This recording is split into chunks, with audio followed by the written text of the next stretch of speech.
Oh, jeez. Hey, shut my mouth. Look at unbelievable. You must be Annie's fella. I'm Megan. It's a pleasure. Oh, he's not. I'm not with him. Sorry. Oh, all right. I'm glad he's single because I'm going to climb that like a tree. That is Melissa McCarthy in Bridesmaids, of course. That 2011 mega hit from a legendary Melissa McCarthy, earning her an Oscar nomination for Best Supporting Actress. That movie helping to launch her from scene stealer to superstar. Raised on a farm in rural Plainfield, Illinois, McCarthy has become one of Hollywood's favorite and highest paid actresses, starring in movies like The Heat, Spy, and Ghostbusters. Now, the mother of two teen daughters and frequent comedy partner of husband Ben Falcone has landed her dream role in a buzzy new version of The Little Mermaid. Willie got together with Melissa in New York for a Sunday Sitdown and a ride around Central Park.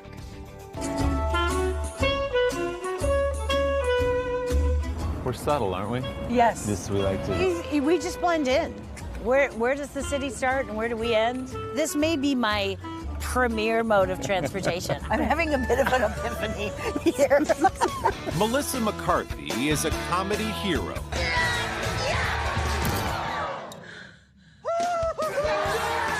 I'm here to swallow gum and I'm here to take names.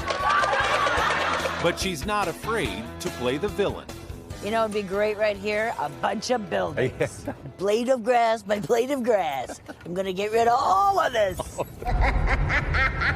McCarthy's latest character is one of the most wicked in Disney history. You can't live in that world unless you become a human yourself. Is that even possible? It's what I live for. She plays Ursula the Sea Witch in the live-action adaptation of The Little Mermaid, directed by Rob Marshall. Before the sun sets on the third day, you and Princey must share a kiss.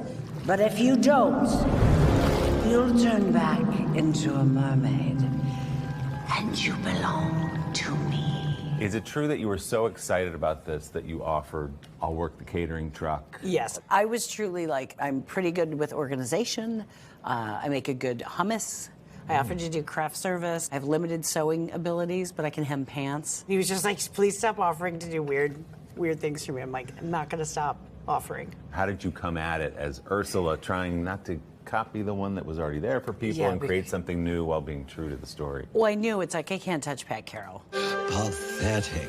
I mean, she's perfection, so it's like you just admire and bow to. I just kind of went in and I was like, if I didn't know the story, what would I think about Ursula? And I was like, there's so much damage there and so much, especially through COVID, I was like, that's a gal who's isolated a lot. And I was like, well, that's as method as I ever want to be. I admit that in the past I've been a nasty. So let's talk about the singing part of all this. Unfortunate souls in pain, in need. You have sung, but it's not what you're known for, I think, fair to say. Was that nerve-wracking for you? Oh my God, it was, when I got it and I knew I was doing it, then it was like, what have you done?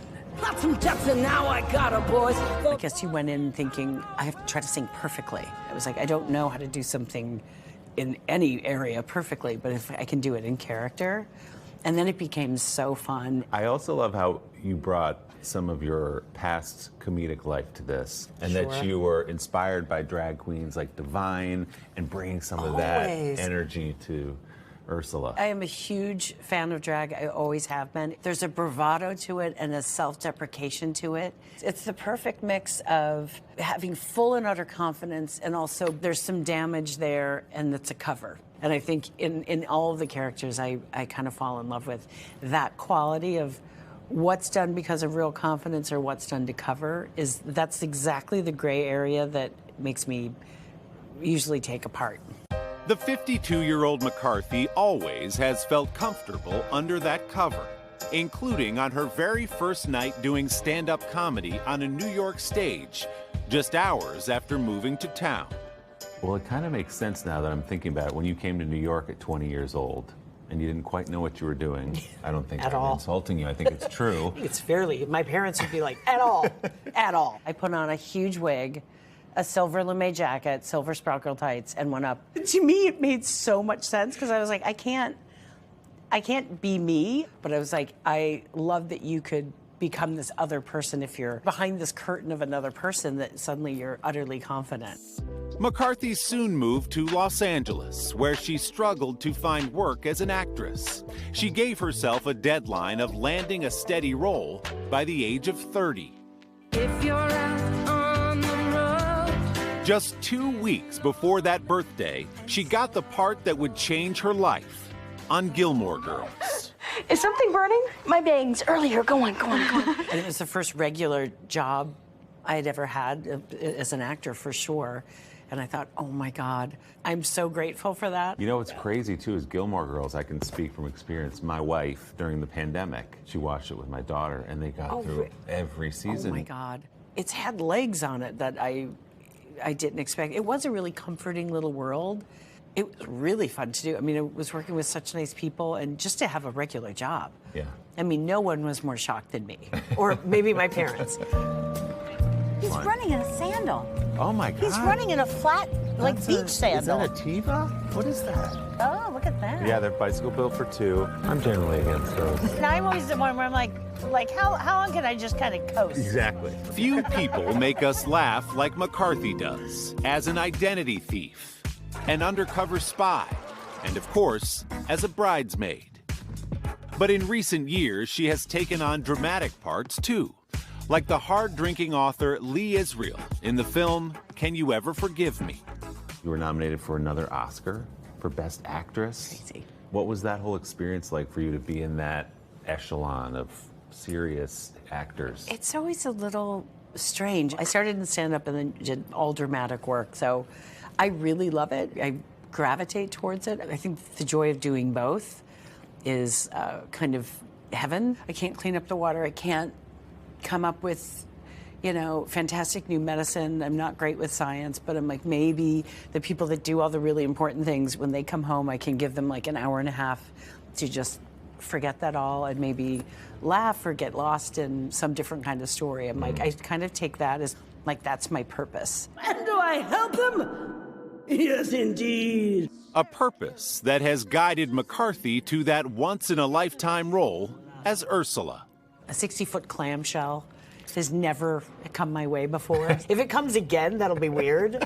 But I'm ready for it. Yeah. Oh, I only play it's octopus or nothing.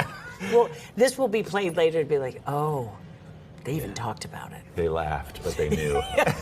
He definitely knew. Willie knew. You can see Melissa in The Little Mermaid in theaters now. Our thanks to Tavern on the Green in New York for hosting that conversation, and to the very lovely pedicab driver who guided Willie and Melissa through Central Park. Don't forget to subscribe to the Sunday Sitdown podcast to hear the full interview with Melissa McCarthy. A lot more laughs in there from both of them. You can find it on Apple Podcasts or wherever you get yours. Hey, thanks for watching. Don't miss the Today Show every weekday at 11 a.m. Eastern, 8 Pacific on our streaming channel, Today All Day. To watch, head to today.com/allday or click the link right here.